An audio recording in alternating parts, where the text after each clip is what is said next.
আমাকে police CID administration police অ্যাডমিনিস্ট্রেশনের পক্ষ থেকে বলা হয়েছে মোট 51 জনের নামে এফআইআর হয়েছে, 10 জন এখন অব্দি অ্যারেস্ট হয়েছে। আমি তাদেরকে নির্দেশ দিয়েছি বাকি 41 জন যেখানেই থাকুক, পাতালের ভিতরে থাকলেও খুঁড়ে বের করে অ্যারেস্ট করতে হবে।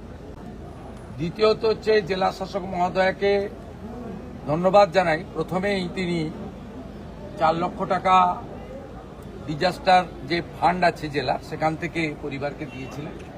আবারও বলি, অর্থ দিয়ে মৃত্যুর ক্ষতিপূরণ হয় না, কিন্তু পরিবারের পাশে দাঁড়ানো কর্তব্য, যে কোনো সরকারের কর্তব্য। আজকে আমি সিএম রিলিফ ফান্ড থেকে আরও 5 লাখ টাকা দিলাম এবং ওনার যে মেয়ে রয়েছে, বড় মেয়ে 22 বছর বয়স, তাকে আমরা একটি জব দিলাম আমাদের বিডিও অফিসে নিয়ম মেনে, কারণ সরকারি চাকরি স্থায়ী চাকরি পরীক্ষা দিয়ে হয়। এখানে একটি কন্ট্রাকচুয়াল জব তার বাড়ির কাছে বিডিও অফিসে দেওয়া হয়েছে।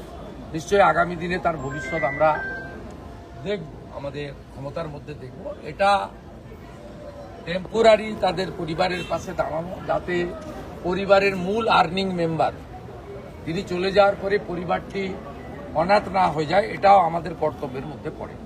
না, খুঁজে টুজের ব্যাপার নেই, পুলিশ হেল্প করবে। সিআইডি কে পরিষ্কার বলে গেছি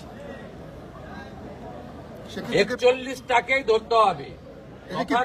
ফলতার পুষ্পাকে যদি এসটিএফ নেপালের বর্ডার থেকে তুলে আনতে পারে, এগুলো তো খুব ছোটখাটো বিষয়, সবকে তুলতে হবে।